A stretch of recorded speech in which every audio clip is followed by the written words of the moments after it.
Focus کریں اس کے اوپر. اگر سامنے محسوس نہیں ہے تو یو امیجن، اور امیجن کر کے پھر آپ فوکس کریں اس کے اوپر. یا کوئی چیز سامنے رکھ لیں، اس کو فوکس کریں. جو بت وغیرہ بنائے گئے ایکچولی ان کے پیچھے دراصل یہی موٹیویشن تھا کہ ہمارے پاس ایک سامنے کوئی آبجیکٹ ہوگا، اس کو فوکس کر کے دیکھ کے پھر ہم بہت اچھی طرح اللہ کو یاد کر سکیں گے. تو یہ دراصل بت پرستی کے محرکات میں سے ایک محرک ہے، ایک موٹیویشن فار شرک ہے،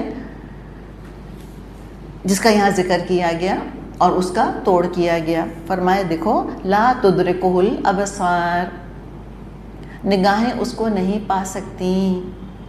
دنیا میں رہتے ہوئے تم اللہ کو نہیں دیکھ سکتے.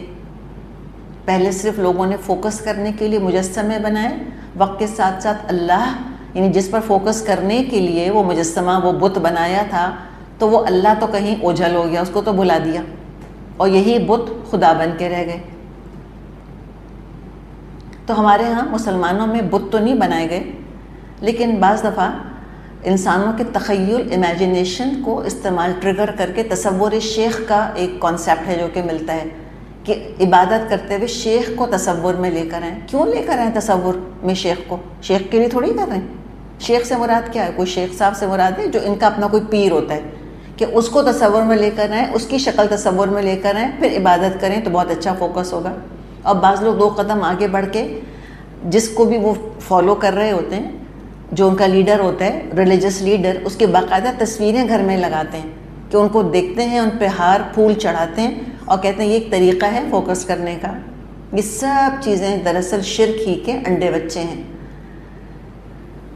تو فرمایا کہ اللہ کو نگاہیں نہیں پا سکتی. یاد رکھو اللہ کو نہیں کوئی دیکھ سکتا، اللہ کوئی دیکھنے چھونے والی ہستی نہیں ہے. اور قربت اور دوری کا تم رونا روتے رہتے ہو، یہ دراصل دل کا معاملہ ہے. تم وسیلے بنانے کی باتیں کرتے ہو، اور وسیلہ تو ایمان ہے. جتنا یاد کرو گے اس کو اتنا قریب پاؤ گے.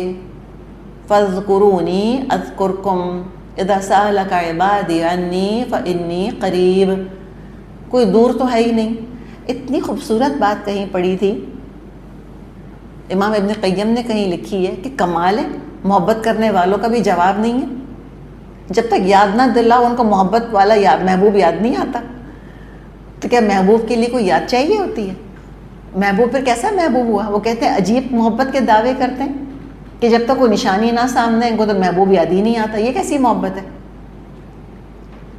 اس کی یاد کے لیے نشانی چاہیے تم کو؟ نہیں، محبوب کے لیے نشانی نہیں چاہیے ہوتی. تو یہ سب انہوں نے دراصل شیطان کے جال میں پھنس کر ایسی باتیں کی ہیں کہ ہمیں تو ایک نشانی چاہیے تو ہم اس کو دیکھیں گے تو ہمیں یاد آ جائے گا. بیکار کی باتیں ہیں. اللہ تو دل میں یاد آتا رہتا ہے انسان کو، بالکل قریب ہے.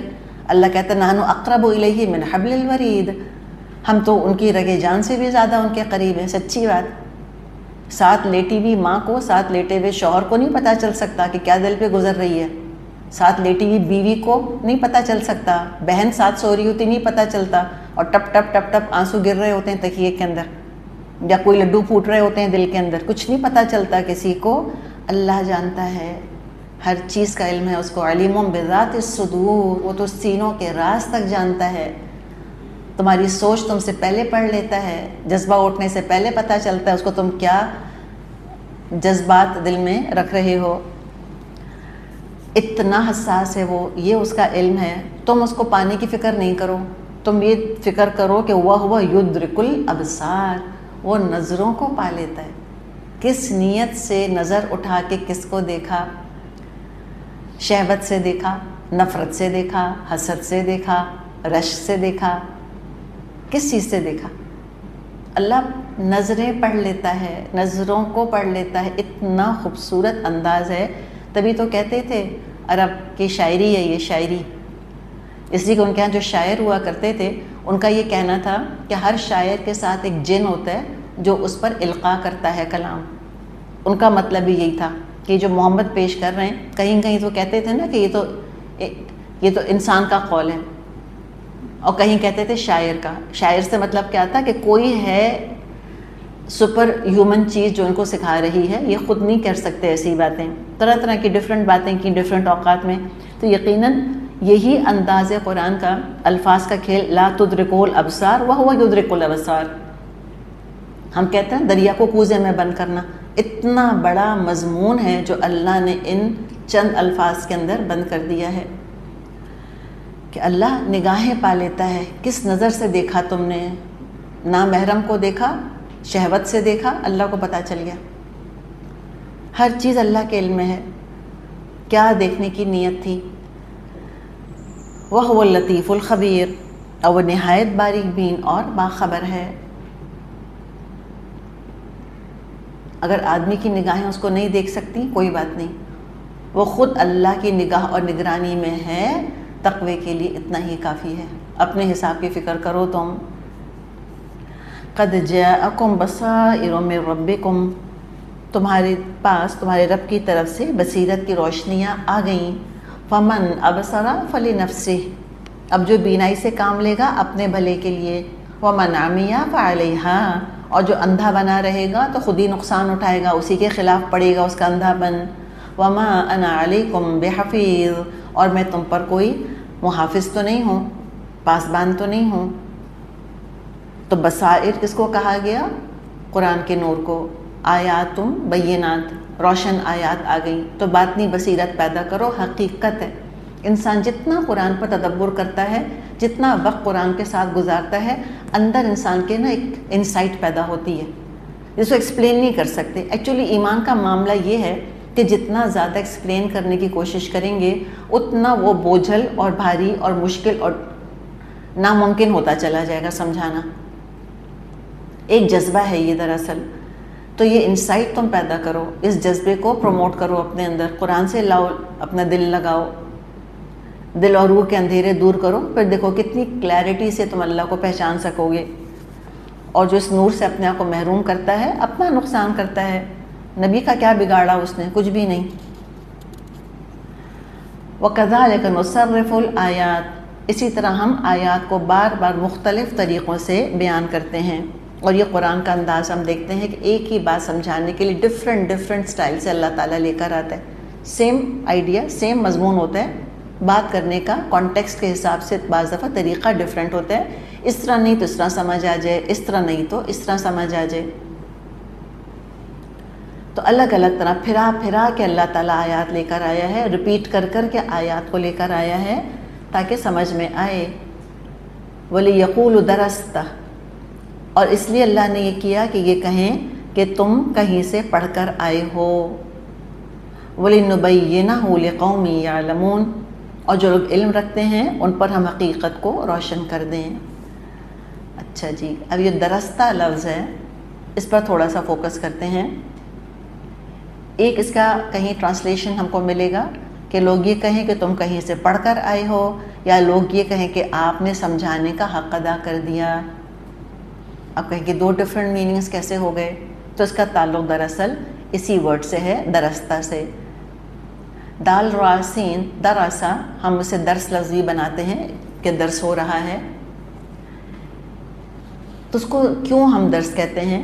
یا درس نمبر 1 لکھا ہوتا ہے نا، درس اول، درس ثانی کتابوں میں لکھا ہوتا ہے، پہلا درس، دوسرا درس، چیپٹرز کے لیے بھی آتا ہے، باب بھی لفظ آتا ہے، درس بھی آتا ہے. دراصل کسی کتاب کو بار بار انسان جب پڑھتا ہے اور خاص طور پہ جب وہ الفاظ کو ٹچ بھی کرتا جاتا ہے تو عام طور پہ کتابیں گھس جاتی ہیں، وارن آؤٹ ہونے لگتی ہیں. ایک ویل ریڈ کتاب جو ہے نا ہمیشہ وارن آؤٹ ہوتی ہے. ایک نئی کتاب کو دیکھیں وہ کھڑکتی بھی ہوتی ہے نا، کرسپ ہوتی ہے. اور جو پرانی کتاب جس پہ سے بار بار گزرا جائے تو وہ پھر نرم پڑ جاتی ہے، پیپر گھسنے بھی لگتا ہے. تو درس کا مطلب کیا ہوا؟ کسی کتاب کو بار بار اچھی طرح پڑھنا، ریپیٹ کر کے پڑھنا اس کو. تو چونکہ ایک مطلب ہے گھسنا، اس سے مطلب بنا بار بار پڑھنا، ریپیٹڈلی پڑھنا کسی چیز کو.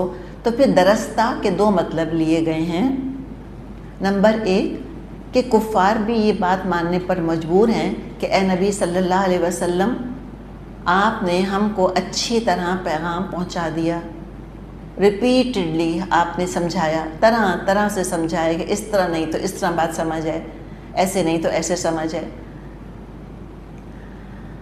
تو ایک مطلب یہ ہوا کہ آپ نے سمجھانے کا حق ادا کر دیا، ٹھیک ہے۔ اچھا، دوسرا مطلب کیا بنا؟ کفار یہ کہتے تھے کہ آپ کہیں سے پڑھ کر آئے ہیں، خود آپ پڑھ کر آئے ہیں، کسی نے آپ کو پڑھایا ہے، آپ نے درس لیا ہے، کسی سے سیکھا ہے، کسی سے، اور اپنے کلام کو اللہ کے کلام کے طور پر پیش کر رہے ہیں۔ تو درستہ کا مطلب پھر کیا ہو جائے گا؟ وَلِيَقُولُوا درستہ، کہ وہ کہیں کہ آپ تو کہیں سے پڑھ کر آئے ہیں، درس لیا ہے کہیں سے آپ نے۔ تو ایک ہی لفظ ہے جس نے کہ مختلف معنی پیدا کر دیے ہیں، اور دونوں معنی کمپلیمنٹری بھی ہیں، اور دونوں معنی وسعت پیدا کر رہے ہیں مضمون کے اندر۔ تو آپ صلی اللہ علیہ وسلم سے کیا فرمایا کہ دراصل اللہ آیات واضح کرتا ہے، اور آپ کی ذمہ داری کیا ہے اے نبی؟ اتبع ما یوحی الیک من ربک، اے نبی اس وحی کی پیروی کیے جائیے جو آپ پر آپ کے رب کی طرف سے نازل کی گئی ہے۔ بس آپ خود جمے رہیے، پاپولر پریشر میں نہیں آنا۔ لوگ مانتے ہیں ویری گڈ، نہیں مانتے ان کا problem, let them dig their own graves, اپنے پاؤں پہ کلہاڑی مارنے دیں۔ آپ ان کے پیچھے مت چلیے گا، آپ کو تو وہی کے پیچھے چلنا ہے، تو پھر میرے اور آپ کے لیے کیا پیغام ہے؟ ہم کو بھی تو یہی کرنا ہے۔ بس وہی کو پکڑ لیں، اس کو اپنی زندگی میں معیار بنا لیں، پیوٹ بنا لیں، اس کو کرائٹیرین بنا لیں، جج بنا لیں، کسوٹی بنا لیں، ہر چیز پرکھ لیں اس کے اوپر۔ اگر وہی کہتی ہے ٹھیک ہے الحمدللہ، وہی کہتی ہے ٹھیک نہیں ہے چھوڑ دیں۔ اگر وہی خاموش ہے، چوائس ہے پہ میرے آپ کے پاس، بہت کھوج کرید میں نہ پڑیں پھر چیزوں کے۔ تو بس یہ کہہ دیا گیا کہ جو وحی کی گئی ہے آپ کی طرف اس کی پیروی کیجیے، حد الامکان کوشش کرے انسان اللہ کا فرما بردار ہونے کا، فرائض نہیں چھوڑے، حرام کی طرف نہیں جائے، حلال کا ارتکاب کرے، مین میخ نہیں نکالے، بال کی کھال نہیں نکالے، زندگی آسان کرے۔ جنرلی قرآن کیا چاہتا ہے؟ Be a good human being, یہ چاہتا ہے۔ اس کے لیے شریعت نے موٹے موٹے احکامات دے دیے، بس ان پر عمل کرتے رہو پورے خلوص کے ساتھ، پورے تقوی کے ساتھ، اور ڈائیورٹ نہیں ہونی اٹینشن تمہاری۔ لا الہ الا ہو، اس کے سوا کوئی معبود نہیں، وَأَعْرِضْ عَنِ الْمُشْرِكِينَ، اور مشرکوں سے اعراض کیجیے۔ یہ بھی ساتھ کہہ دیا کہ آپ ان کے ایمان کے ذمہ دار بنا کر تو بھیجے نہیں گئے، تو اگر یہ بات نہیں مانتے تو ٹھیک ہے اگنور کر دیجئے، ان کی نافرمانیوں کو اگنور کر دیں۔ اس کے بہت فائدے ہیں۔ ایک تو ان کو وینریٹ نہیں کریں، ان کو ایگزامپل نہیں بنائیں اپنے لیے، ان سے امپریس مت ہوں، یہ الٹی سیدھی حرکتیں کرتے ہیں ان کو اگنور کر دیں۔ ہمارا مسئلہ کیا ہے کہ جب کافر یا مشرک اپنی منمانی کرتے ہیں دنیا کے اندر، ہم اتنے غور سے ان کو دیکھتے ہیں، اتنا پڑھتے ہیں ان کے بارے میں، ایسے اپڈیٹ رہتے ہیں ان کے بارے میں کہ پھر ہم سائیکولوجیکلی بہت زیادہ متاثر بھی ہو جاتے ہیں ان سے۔ ہمیں اعراض کرنا ہے ان کی حرکتوں سے، فوکس نہیں کرنا ان کے اوپر بہت زیادہ کہ وہ کیا کر رہے ہیں، اوندھی سیدھی حرکتیں۔ بہت فوکس کریں گے تو رشک آنے لگ جائے گا، پھر عظمت آنے لگ جائے گی۔ تو عارض عن المشرکین، ان مشرکوں سے بس اعراض کیجئے۔ ایک تو یہ بات۔ نمبر 2 کہ یہ اگر اپنے کفر اور شرک میں اڑ گئے ہیں تو آپ بہت پیچھے نہ پڑیں ان کے، تھوڑا اگنور کر دیں ان کو۔ مطلب اس کا یہ نہیں ہے کہ تبلیغ کرنی چھوڑ دیں، مطلب کیا ہے کہ جب یہ گناہ کر رہے ہوں تو ان کو اس وقت اگنور کر دیں، یعنی کہ don't push them against the وال۔ یہ زبردست پالیسی ہے اصلاح کی اور تربیت کی۔ ہر وقت غلطیاں پوائنٹ آؤٹ نہیں کرنی چاہیے، ہر وقت پیچھے نہیں پڑے رہنا چاہیے، کبھی کبھی اعراض بھی کرنا ضروری ہے۔ مشرکین سے کہہ دیا بھائی ان سے اعراض کر لو، ورنہ کیا ہوگا، بہت زیادہ ان کو شرمندہ کرتے رہو گے، بہت پیچھے پڑے رہو گے، دل سخت ہو جائیں گے، قبول حق کی صلاحیت کم ہو جائے گی، ڈھیٹ ہو جائیں گے، سٹبن ہو جائیں گے۔ اور یہ ہم مشرکین کے ساتھ تو نہیں کرتے، ہم کس کے ساتھ کرتے ہیں یہ پیچھے پڑنا؟ اولاد کے ساتھ اٹھتے بیٹھتے ان کی ہم جان کو آ جاتے ہیں، جان کو، یہاں تک کہ بچے چیخ پڑتے ہیں بیزار ہو کے کہ سوائے دین کے امی آپ کوئی بات نہیں کریں گی، اور all that time it's religion religion religion. جب آپ سے بات کرو نماز نماز نماز نماز، یہ کرتی رہیں گی تو نہیں۔ کتنا بھی دل چاہے تھوڑا سا کنٹرول کرنا ضروری ہے۔ تبلیغ جو ہے وہ چھوٹے ڈوز میں اثر کرتی ہے، ٹھیک ہے نا۔ قیمتی چیزیں جو ہیں وہ کہتے ہیں نا کہ کیا کہتے ہیں اس کو، اسمال پیکٹس کے بارے میں کہاوت ایک انہوں لائن بھی بنائی ہوئی ہے نا کہ all good things come in small packages, یہ پتہ نہیں اس قسم کی کوئی بات ہے. ایگزیکٹلی پھر دعوت اور تبلیغ کا معاملہ یہی ہے، وہ اسمال پیکیجز میں اچھا ہے بہت. جب کھلی تبلیغ کھلی دعوت کرنی ہے تو پھر کم ڈوز دیں، کبھی کبھی دیں تاکہ اس کی ویلیو رہے، لوگ بیزار نہ ہوں. تو کہا کہ آپ ان کو اگنور کیجئے، ان کے پیچھے نہیں پڑیے زیادہ. وَلَوْ شَاءَ اللہ، اور اگر اللہ چاہتا ما اشرکو، یہ نہ شرک کرتے. بات یہ ہے لیکن اللہ نے نہیں چاہا. اللہ نے کیا نہیں چاہا کہ اللہ زبردستی ان کو ہدایت دے، یہ نہیں چاہا اللہ نے. اس لیے کہ اگر اللہ زبردستی ہدایت دیتا تو امتحان کا تو پھر کوئی مقصد ہی نہ رہا، پھر دنیا جو ہے وہ دارالامتحان تو نہ رہتی، سب کمپلسری مسلمز بن جاتے آسمان اور زمین کی طرح. یہ نہیں اللہ چاہتا. اللہ نے چوائس ان کو دی ہے. وما جعلناک علیہم حفیظا، اور ہم نے آپ کو ان پر پاسبان مقرر نہیں کیا. وما انت علیہم بوکیل، اور نہ آپ ان پر حوالہ دار ہیں. یہ کہہ کے خود نبی اکرم صلی اللہ علیہ وسلم کے کندھے ہلکے کر دیے. وہ ذمہ داری اپنے پر مت لیں جو اللہ نے نہیں دی. جب رسولوں کو ذمہ داری صرف پیغام پہنچانے کی دی ہے تو مجھ کو اور آپ کو بھی صرف پیغام پہنچانے کی دی ہے. ہم کہتے ہیں ہم تو بدل کر ہی چھوڑیں گے، ہم تو درست کر ہی چھوڑیں گے، ہم تو زبردستی جنت میں پہنچا کر ہی چھوڑیں گے. نہیں کر سکتے. You can not do it. اپنی لمیٹیشن کو سمجھیں. جب ہم زبردستی کرتے ہیں اپنی بھی نروس شیٹر کرتے ہیں اور تعلقات کو بھی خراب کرتے ہیں. مسلط ہو جاتے ہیں اگلے کے اوپر. مسلط نہیں ہونا، ڈیٹیچ رکھیں. بات بتا دی، چھوڑیں ان کو ان کے حال پر. کرتے ہیں تو کریں، نہیں کرتے نہ کریں. تو نہ چھیڑیں زیادہ، نہ چھوڑیں، بس بیچ میں رہیں اپنی لمیٹیشنز کے. نہیں ہم حفاظت نہیں کر سکتے، ہم ان کے اوپر وکیل نہیں ہیں. اللہ ہم سے نہیں کوشچن کرے گا قیامت کے دن کہ تمہارے بچوں نے نماز کیوں نہیں پڑھی تھی، جھوٹ کیوں بولا تھا، حرام کیوں کمایا تھا. نہیں پوچھے گا اللہ مجھ سے اور آپ سے. کب نہیں پوچھے گا؟ جب ہم نے پیغام پہنچا دیا ان کو، ہم نے سمجھا دیا. سمجھ گئے؟ Very good. مزے کی بات کیا ہے کہ اگر سمجھ گئے تو کریڈٹ ملے گا ہم کو، بتانے والے کو کریڈٹ ملے گا، وہ صدقہ جاریہ بنیں گے. لیکن بتانے کے بعد کوئی عمل نہیں کرتا تو ڈسکریڈٹ نہیں ہے، کوئی ڈیبٹ نہیں ہوگا ہمارے اکاؤنٹ میں سے کہ اچھا نوح علیہ السلام سے کوئی نہیں پوچھے گا اللہ کہ اچھا نوح 950 برس کے بعد یہ 80 لوگ، دیٹس اٹ، کیا کرتے رہے آپ. یہ نہیں پوچھے گا اللہ. نہ اللہ نبی اکرم صلی اللہ علیہ وسلم سے پوچھے گا کہ واہ امریکہ افریقہ تک تو دعوت پہنچ گئی آپ کی، اپنے چچا کو نہیں سمجھا سکے آپ. ابو جہل کیسے مر گیا؟ اسی طرح سے ابو طالب کیوں نہ ایمان لے کر آئے، کیا کرتے رہے آپ. یہ نہیں پوچھے گا اللہ تعالیٰ. تو لہٰذا پلیز میں اور آپ یہ سبق سیکھیں کہ جو لوگ دین کا کام کر رہے ہیں ان کے خاندان والوں کی طرف انگلیاں نہ اٹھائیں، ان کے خاندان والوں کو ان کی نیکی کا معیار مت بنائیں. اللہ کی توفیق ہوتی ہے اگر کسی کے خاندان والے دین پر ہیں، اور اگر وہ نہیں ہیں تو ہم یہ نہ کہا کریں کہ اپنے گھر والوں کو تو پہلے دیکھو. ہم کہتے ہیں لو ان کی اپنی بیٹی کو تو دیکھو پہلے، سب کو درس دیتی پھرتی ہیں، بیٹی کو نہیں سمجھا سکتی. کیسے پتہ کہ بیٹی کو نہیں سمجھایا تھا؟ کیسے پتہ؟ کیسے فرض کر لیا؟ تو یہ تانے دیتے ہیں نا بعض دفعہ لوگ، تو ان کو تانے نہیں دینے چاہیے اور ان تانوں کا اثر قبول نہ کیا کریں. اور نہ اپنا عمل کمپرومائز کریں اس لیے کہ آگے بچے جو ہیں وہ پوری طرح دین پر عمل نہیں کر رہے. بعض دفعہ الٹی گنگا بہنے لگ جاتی ہے. اماں اچھا خاصا، ابا اچھا خاصا دین پہ چل رہے ہوتے ہیں، بچے جو ہیں وہ نافرمان نکلتے ہیں اور لوگ بچوں کے تانے دینا شروع کرتے ہیں. اماں ابا بھی جو ہیں وہ رول بیک کر لیتے ہیں اپنا تقویٰ، وہ بچوں کے لیول پر آ جاتے ہیں تاکہ سب ایک جیسے ہو جائیں. یہ نہیں کرنا چاہیے. آپ اپنے عمل پہ کرتے رہیں، ہر ایک کے لیے اس کا اپنا عمل ہے. سمجھانا ہمارا کام ہے. اگر مان گئے عمل کرتے ہیں کریڈٹ ملے گا ہم کو، صدقہ جاریہ بنیں گے ہمارے لیے. اگر نہیں مانتے، نہیں عمل کرتے سمجھانے کے باوجود، تو وہ جانیں، ان کا کام جانیں. وَمَا أَنْتَ عَلَيْهِمْ بِوَكِيلٍ، آپ ان پر حوالدار نہیں ہیں.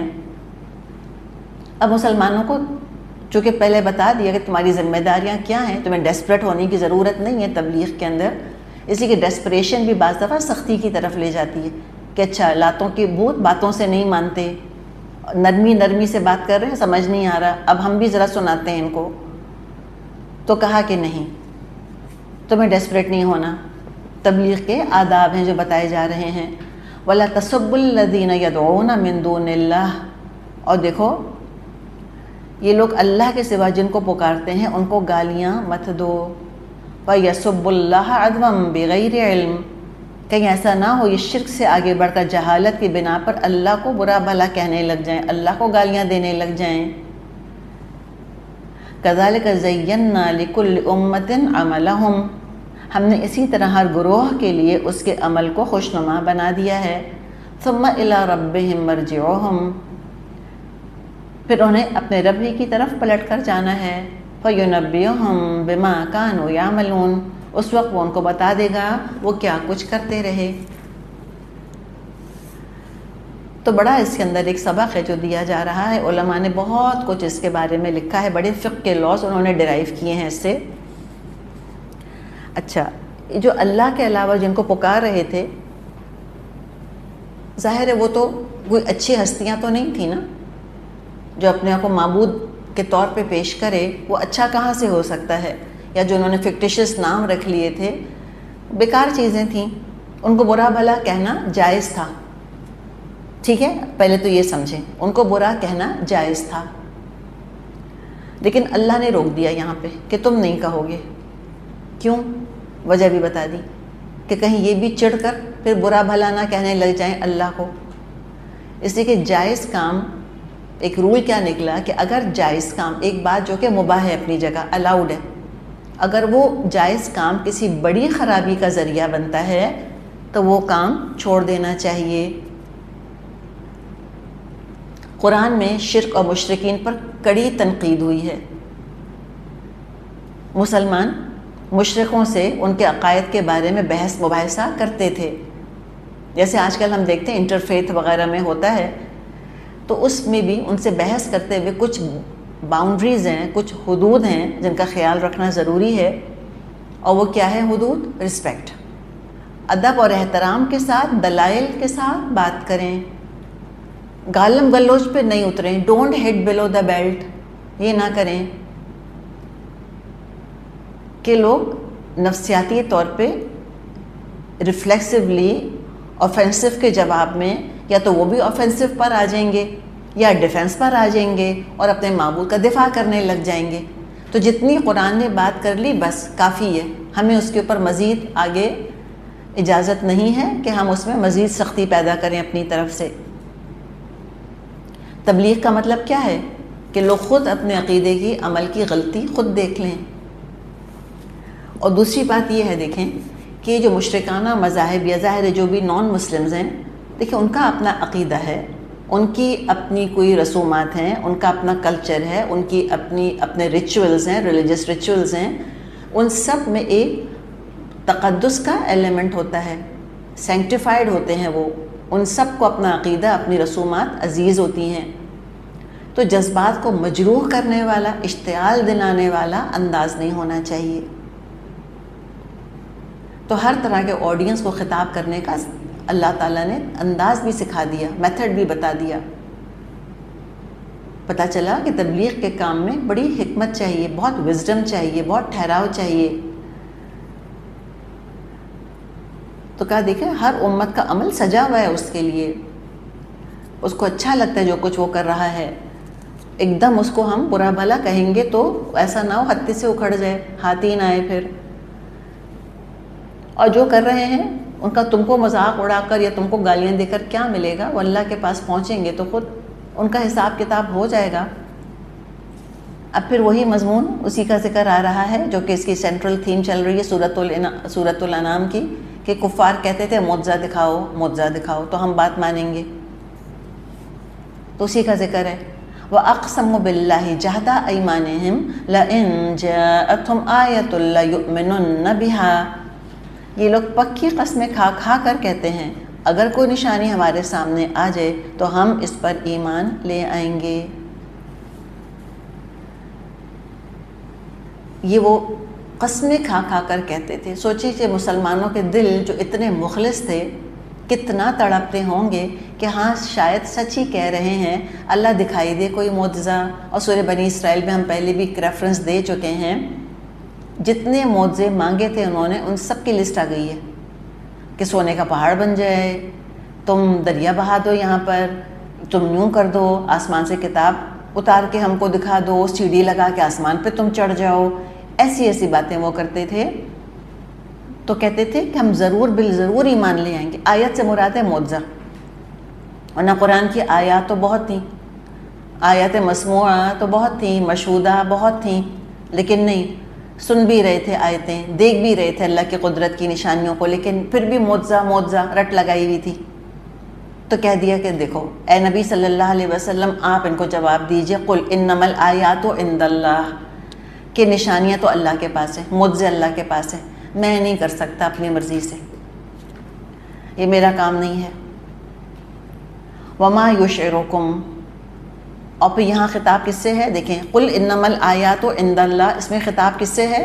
اللہ تعالیٰ کا خطاب ہے نبی اکرم صلی اللہ علیہ وسلم سے. اچھا، وما یشعرکم، یہ کم کون آ گئے؟ جمع آ گیا نا، صحابہ. اب یہ صحابہ کو بھی شامل کیا گیا کہ اے میرے نبی کے صحابہ، کیا چیز تم کو سمجھائے. ایک پیار کا سا انداز ہے. بعض دفعہ انسان ہوتا ہے نا ایگزاسپریٹ جیسے ہو جاتا ہے انسان، کہتا ہے بھائی کیسے بتائیں تم کو، غصہ نہیں ہوتا اس کے اندر، صرف ذرا ان کے خلوص کی وجہ سے ذرا سا سختی کے ساتھ سمجھانا پڑتا ہے کہ اے صحابہ کیا بات تم کو سمجھائے، کیسے سمجھ آئے گا تم کو، کیسے شعور آئے گا، تم کیسے کمپریہنڈ کرو گے. کیا انہا اذا جاءت، اگر تو نشانی آ بھی جائے، لا یؤمنون، یہ نہیں مانیں گے، نہیں ایمان لائیں گے.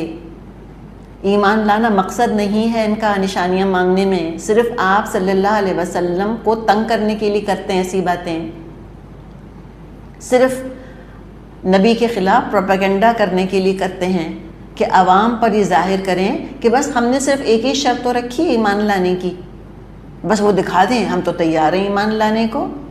تو ایسی باتیں کر کر کے لوگوں میں بے چینی پیدا کرتے تھے کہ جو ایمان کی ورچ پر ہیں وہ بھی تھوڑا سا ٹھٹک جائیں، سوچ میں پڑ جائیں کہ ہاں ٹھیک ہی تو کہہ رہے ہیں، ایک نشانی دکھانا کون سی بڑی بات ہے. جواب دے دیا کہ سب نشانیاں اللہ کے پاس ہیں، رسول اور کتاب بھی اللہ نے بھیجی ہیں، اور نشانیاں بھی وہی بھیج سکتا ہے، نو پرابلم ایٹ آل، کوئی مسئلہ نہیں ہے اللہ کے لیے. مگر ساتھ ان کے جھوٹ کو کھول دیا، اصلیت بے نقاب کر دی کہ نشانیاں دیکھ کے بھی ایمان نہیں لائیں گے. پہلے فیصلہ کر لیا ہے کہ نہیں مانیں گے، گواہیاں سن کر بھی نہیں یقین کریں گے، نشانیاں دیکھ کر بھی ایمان نہیں لائیں گے. تو مسلمانوں کو اطمینان دلا دیا کہ یہ صرف بہانے بازیاں کر رہے ہیں. تو یہ اس اپنوں کو سمیٹ کے اللہ نے بات کری، اور اب اللہ کا غضب ان کی طرف ہے جو جھوٹے بہانے بنا بنا کر اور آپ صلی اللہ علیہ وسلم کندھوں پر اپنے ایمان نہ لانے کی ذمہ داریاں رکھ رہے ہیں. یہ بھی ہم یاد کر لیں، ہم کسی کو اسکیپ گوٹ نہیں بنا سکتے تو اس کی وجہ سے میں نے بات نہیں مانی، وہ مولوی صاحب نے ایسا کیا تھا نا اس لیے میں نے بات نہیں مانی، وہ پردے والی جو ہے وہ غیبت کرتی ہیں نا اس لیے ہم نے پردہ اٹھا کر پھینک دیا. بیکار کی باتیں ساری. اپنی گمراہی کا وبال کسی اور کے سر پہ رکھنا یہ کوئی عقل مندی نہیں. سب اپنے اپنے ایمان کے خود ذمہ دار ہیں. تو اب ذرا ان کو بھی ڈانٹا جا رہا ہے، مشرکوں کو بھی، کہ کیا اوندھی اوندھی باتیں کر رہے ہو تم، ڈر نہیں لگتا تم کو اللہ سے بیکار کی باتیں کرتے ہوئے؟ اتنی آیات دیکھ کے نہیں سمجھ تم کو آ رہا، اب کس آیت کے انتظار میں بیٹھے ہو؟ وَنُقَلِّبُ أَفْئِدَتَهُمْ وَأَبْصَارَهُمْ كَمَا لَمْ يُؤْمِنُوا بِهِ أَوَّلَ مَرَّةٍ وَنَذَرُهُمْ فِي طُغْيَانِهِمْ يَعْمَهُونَ.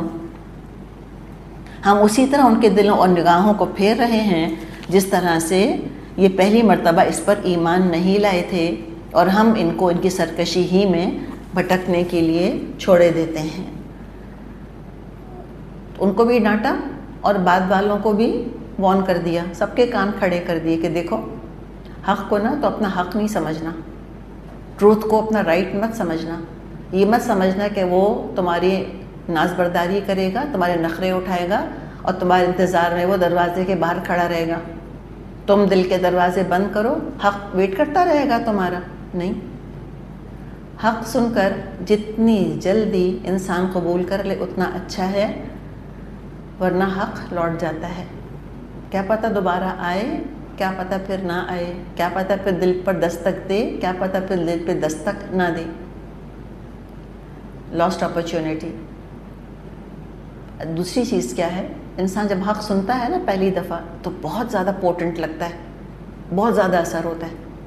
جیسے جن کے سسٹمز کو اینٹی بائیوٹک کی عادت نہیں ہوتی، اپنی بیماری میں جب وہ اینٹی بائیوٹک لیتے ہیں اس کی پوٹینسی بہت زیادہ ہوتی ہے، بہت جلدی اثر کرتی ہے اینٹی بائیوٹک. لیکن اگر حق کے خلاف ریزسٹنس ڈیولپ ہو گئی، سنتے رہے تو اس کے بعد کیا ہوگا کہ حق اثر نہیں کرے گا. سنتے رہے کہ اچھا سن لیا اب سوچتے ہیں، اچھا سن لیا اب سوچتے ہیں، اچھا دیکھتے ہیں. کسی نے کہا ہے کہ نیکی آتی ہے، دروازے پہ دستک دیتی ہے، نیکی کے موقع آتے ہیں، لیکن جو دل کے اوپر جو پہرے دار کھڑا ہے نا وہ ان کو واپس لوٹا دیتا ہے. اور وہ کیا ہے؟ عسا، لعل، لو، شاید، اگر، کاش، پھر، مے بی. یہ دل کا پہرے دار ہے جو شیطان نے کھڑا کر دیا. وہ نیکی کے موقعوں کو لوٹا دیتا ہے، کہتے جاؤ اچھا عسا، مے بی، لعل، شاید کر لیں گے، لو، اگر، پوسٹ پون. تو پھر کیا ہوتا ہے کہ حق سنتے سنتے جب انسان سوچتا ہی سوچتا وقت گزارتا ہے، تو جیسے ہم نے اینٹی بائیوٹک کی بات کی نا کہ اینٹی بائیوٹک کی پوٹینسی پھر کم ہو جاتی ہے بہت زیادہ اگر لیتے ہیں، تو اسی طرح بعض دفعہ پھر یہ لوگ ہدایت سے بھی امیون ہو جاتے ہیں، حق کا اثر نہیں ہوتا، دل سخت ہو جاتے ہیں، اور پھر اللہ تعالیٰ ان کو ان کے حالوں پر بھٹکتا چھوڑ دیتا ہے. تو اللہ نہ کرے کہ ہمارا معاملہ یہ ہو، تازہ جب سنیں فوراً کے فوراً اس کو کھا لیں، ہضم کر لیں اس کو، ایمان کو. بالکل جیسے کھانے کا معاملہ، تازہ روٹی اتر کر آتی ہے توے سے، بہت مزے کی ہوتی، نرم، اس کو ذرا چھوڑ تو دیں آپ، اس کو تو ذرا ہوا تو لگنے دیں 1-2 دن، پھر کھائیں. باسی کر کے، کڑک کر کے، تلخ کر کے کیا اچھی لگے گی، دل بھی نہیں چاہے گا کھانے کا. بالکل ایمان کا معاملہ یہ ہوتا ہے. تو یہ کتنے ہی لوگوں کو آپ دیکھ لیں جن کی زندگی میں انقلاب آئے ہیں، تبدیلیاں آئی ہیں، میجورٹی ان میں سے وہ ہیں کہ جیسے ہی حق سنا انہوں نے لپک کے قبول کر لیا اس کو، فوراً زندگی کو اس کے مطابق ڈھال لیا، اس کے بعد الحمدللہ پختہ ہو گئے. اور جہاں کسی نے ہدایت کو پوسٹ پون کیا، پھر بعض دفعہ وہ دوبارہ لوٹ کر نہ آئی زندگی میں. اللہ تعالی ہمیں اس طرح محروم نہ کرے.